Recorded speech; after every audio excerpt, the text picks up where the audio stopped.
اور پھر یہ دیکھتے ہوئے محسوس ہو رہا تھا کہ جو بلاول بھٹو صاحب ہیں وہ مکمل طور پہ کامیاب ہوتے ہوئے نظر آ رہے ہیں۔ لیکن پھر اچانک یہ ہوا کہ مولانا فضل الرحمان صاحب کی تجویز جو تھی کہ آئینی عدالت نہیں، یعنی کہ میثاق جمہوریت میں جو آئینی عدالت کی بات کی جا رہی تھی وہ نہیں، بلکہ آئینی بینچ تشکیل دیا جائے، سپریم کورٹ یہی ہو لیکن اس کے اندر آئینی بینچ تشکیل دیا جائے۔ تو کہہ رہے ہیں کہ پیپلز پارٹی نے وہ بات مان لی ہے، پھر میاں نواز شریف صاحب نے بھی یہ بات مان لی ہے، اور پھر میاں نواز شریف صاحب کے جو اندرونی کہانیاں سامنے آ رہی تھی تو یہ بات تھی کہ بلاول بھٹو صاحب یہ کہتے ہوئے نظر آئے کہ میں نے مولانا فضل الرحمان صاحب کو زبان دے دی ہے تو وہ میں وہاں سے فیصلہ تبدیل نہیں کر سکتا۔ تو یہ سارے کا سارا کریڈٹ مولانا فضل الرحمان یا مولانا فضل الرحمان صاحب کی پارٹی کو کیوں دیا جا رہا ہے؟ اور اب جو ہے یہ مولانا فضل الرحمان صاحب کے اوپر ہے کہ وہ پی ٹی آئی کو بھی، کیونکہ اب تو ساری باتیں مولانا فضل الرحمان صاحب کی مانی گئی ہیں، تو مولانا فضل الرحمان صاحب کی باتیں مانی گئی ہیں تو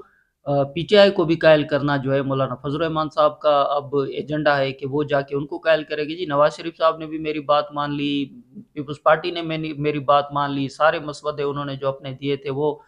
ختم کر کے میری بات جو ہے، میرے مسودے کو انہوں نے اہمیت دی ہے، تو پھر آپ بھی میرے مسودے کو آگے بڑھائیں۔ تو اب مولانا فضل الرحمان صاحب، اور اس وقت بھی جب میں آپ سے مخاطب ہوں تو مولانا فضل الرحمان اور تحریک انصاف کے درمیان جو ہے وہ ڈیلیگیٹس کی صورت میں وہ ملاقات ہو رہی ہے۔ لیکن صورتحال کیا ہے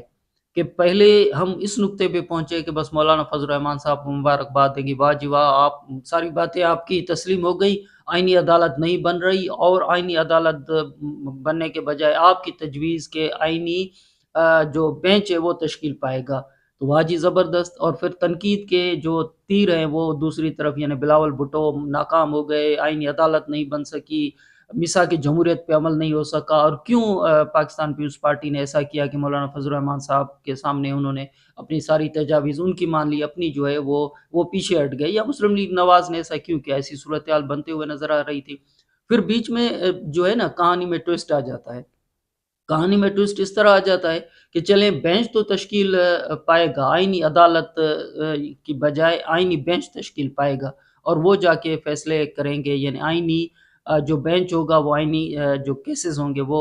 سنے جائیں گے۔ لیکن اس کے درمیان یہ صورتحال بھی ہے کہ پھر اس مسودے کے اندر، یعنی ابھی تک پیپلز پارٹی اس تجزیے سے اتفاق کرتے ہوئے نظر نہیں آ رہی کہ وہ آئینی عدالت سے پیچھے ہٹ گئی ہے یا کچھ اس طرح، یا آئینی مسودہ بس فائنل ہو گیا ہے، یا مسلم لیگ نواز بھی اس حوالے سے اتفاق ابھی نہیں کر رہی کہ ہم بس وہ کہہ رہے ہیں کہ دیکھیں جی، انتظار کریں اور دیکھیں کہ مسودے کی شکل بنتی کیا ہے۔ قاضی فائز عیسیٰ صاحب کے جو چیف جسٹس ہیں ان کی ریٹائرمنٹ کے حوالے سے بھی ابھی سوال کریں تو جواب جو ہے وہ مکمل طور پہ، اگر وہ اس طرح مکمل کلیئر ہوتے نا تو جو ہے چیف جسٹس منصور علی شاہ صاحب کا نوٹیفیکیشن جاری کر دیتے کہ جی اب تو معاملے طے ہو گئے، لیکن بہرحال کسی بھی جگہ پہ معاملے طے نہیں ہے، نظر یہ آ رہا ہے، نہ آئینی عدالت کا معاملہ ہے، نہ آئینی مسودے کا معاملہ ہے کہ کس کا فائنل ہو گیا، نہ آئینی بینچ کا معاملہ ہے۔ اب کہانی کا ٹوسٹ کہاں سے تھا کہ اسی اگر مسودے پہ عمل کر لیا جائے، اتفاق کر لیا جائے، تو پھر اس میں یہ ہے کہ اس کے اندر یعنی کہ 3 جج صاحبان، پہلے یہ ہوتا تھا نا کہ بھئی اب قاضی فائز عیسیٰ صاحب ہیں تو قاضی فائز عیسیٰ صاحب کے پیچھے چیف جسٹس جو منصور علی شاہ صاحب ہیں وہ چیف جسٹس بنیں گے،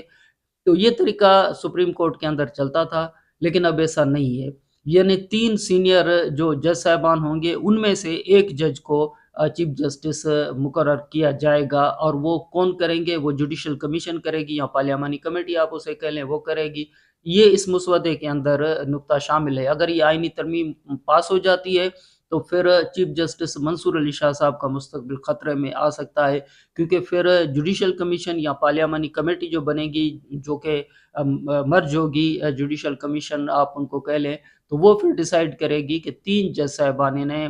جسٹس منصور علی شاہ صاحب، جسٹس منیب اختر اور جسٹس یحییٰ آفریدی، ان 3 میں سے سینئر ترین جو جج ہیں ان میں سے کس کو وہ چیف جسٹس مقرر کرتے ہیں۔ تو زیادہ تر امکان تو یہی ہے کہ ساری کہانی جو ہے وہ جسٹس منصور علی شاہ صاحب کے ارد گرد گھوم رہی تھی، اور چیف جسٹس قاضی فائز عیسیٰ صاحب کے ارد گرد گھوم رہی تھی۔ مولانا فضل الرحمان صاحب چاہ رہے تھے کہ قاضی فائز عیسیٰ صاحب جو ہیں وہ یعنی پرسن اسپیسیفک نہ ہو کہ ہم انہیں ایکسٹینشن دے رہے ہیں تو وہ خداحافظ کر کے گھر چلے جائیں، لیکن چیف جسٹس تو بننا تھا منصور علی شاہ صاحب نے، لیکن اب اگر 3 میں سے کسی ایک کو بنانا ہے تو پھر جسٹس منیب کے حوالے سے بھی آپ نے دیکھ لیا کہ وہ تو کمیٹی سے، یعنی جو جو جس جو یہ خاص طور پہ جو فیصلہ جو مخصوص سیٹوں کے حوالے سے فیصلہ تھا، اس میں وہ فیصلہ دیا بھی جسٹس منیب اختر نے تھا، لیکن وہ اس میں شامل نہیں ہوئے، کیونکہ وہ کمیٹی کے فیصلے سے اتفاق نہیں کر رہے تھے کہ بینچ جس طرح سے تشکیل دیا جا رہا تھا تو وہ پھر اس میں نہیں بیٹھے تھے۔ تو اب اس صورتحال کے اندر اگر منصور علی شاہ صاحب کو چیف جسٹس نہیں بنایا جاتا تو پھر جسٹس منیب اختر کے مستقبل کا کیا ہوگا؟ جسٹس یہ آفریدی کا نام آ رہا ہے، لیکن پھر باقی یعنی کہ جسٹس منصور علی شاہ صاحب یا جسٹس منیب اختر وہ کیا استعفیٰ دے کے گھر چلے جائیں گے؟ کیونکہ جسٹس منصور علی شاہ صاحب تو ویسے ہی اگر چیف جسٹس بنتے ہیں تو بنتے ہیں، نہیں بنتے تو وہ ویسے ہی یعنی کہ ان کا مستقبل جو ہے وہ ختم ہو جائے گا اس حوالے سے۔ لیکن بہرحال وہ خود فیصلہ کریں گے ساری صورتحال کے اندر جسٹس منیب یا، لیکن صورتحال ایسی ہے کہ اب اس میں اس مسودے کے اندر اگر آئینی ترمیم اسی طرح ہوتی ہے تو پھر چیف جسٹس جو ہے وہ کون بنے گا، یہ سوال پھر موجود ہوگا۔ اور پھر کیا یہ صورتحال جو ہے وہ ایسی نہیں ہے کہ اگر پیپلز پارٹی نے قاضی فیاض عیسیٰ صاحب کو ایکسٹینشن دینا چاہ رہے تھے یا آئینی عدالت کا جج لگانا چاہ رہے تھے، مولانا صاحب نے نہیں مانا، تو پھر پیپلز پارٹی نے بھی نہیں مانا کہ جسٹس منصور علی شاہ، کیونکہ ابھی تو یہ مستقبل میں سوال ہے نا، 25 اکتوبر تو ابھی دن پڑے ہیں نا، تو اگر یہ صورتحال بنتی ہے تو پھر کیا ہوگا؟ تو یہ ایک ایسی صورتحال تھی کہ اس صورتحال کے اندر پھر یہ کہانی میں ٹوسٹ آ گیا ہے کہ پھر کیا ہوگا، کیونکہ ابھی ہم قاضی فیاض عیسیٰ صاحب کے بحث سے نکلے اور پھر جسٹس منصور علی شاہ صاحب کے بحث میں آ گئے کہ یہ ہوگا یا نہیں ہوگا، تو پھر ساری مبارکیں جو ہیں، کریڈٹ جو ہے وہ مولانا فضل الرحمان صاحب کو بھی دیتے ہوئے نظر آ رہے تھے، اور بلاول بھٹو صاحب پہ تنقید اور میاں نواز شریف صاحب پہ تنقید کہ وہ پیچھے کیوں ہٹ گئے۔ اور پھر یہ کہانی میں ٹوسٹ جو ہے جج صاحب 3 کمیٹی یعنی 3 رکنی یعنی 3 سینئر جج صاحبان میں سے کسی ایک کو چیف جسٹس لگایا جائے گا، یہ کہانی آ گئی۔ لیکن پھر ابھی جب میں آپ سے مخاطب ہوں تو مولانا فضل الرحمان صاحب یہ کہتے ہوئے یہ یعنی کہ وہ یہ بیان فرما رہے ہیں پریس کانفرنس کے اندر یا میڈیا کے ساتھ میں وہ گفتگو ہیں، تو وہ یہ بیان فرما رہے ہیں کہ ایک طرف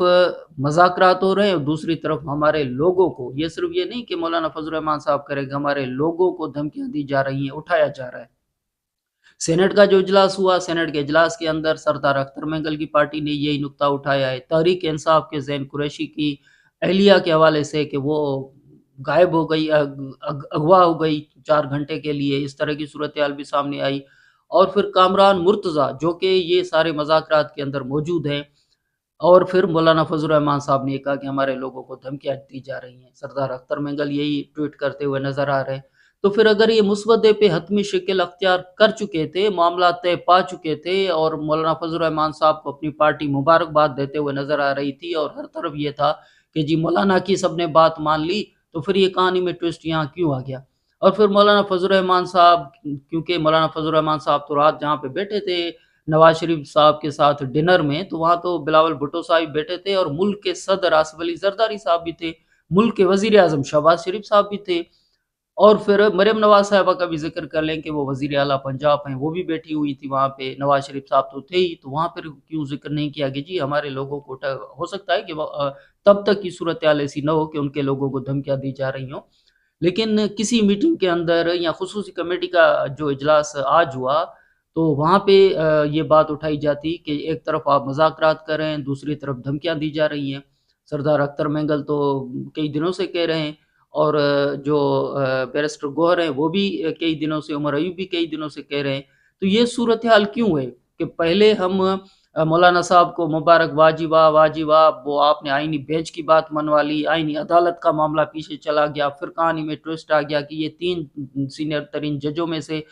ایک جج یعنی جسٹس یہ آفریدی کا پھر نام آ گیا، اور جسٹس منصور علی شاہ صاحب پھر بھی مائنس ہوتے ہوئے نظر آ رہے ہیں۔ پھر کہانی ٹویسٹ کرتے کرتے یہاں آ گئی کہ اب مولانا فضل الرحمان صاحب کہہ رہے ہیں کہ اگر یہ واردات، یہ کاروائیاں بند نہ ہوئی تو پھر مذاکرات کے دروازے بند بھی ہو سکتے ہیں، یعنی کہ وہ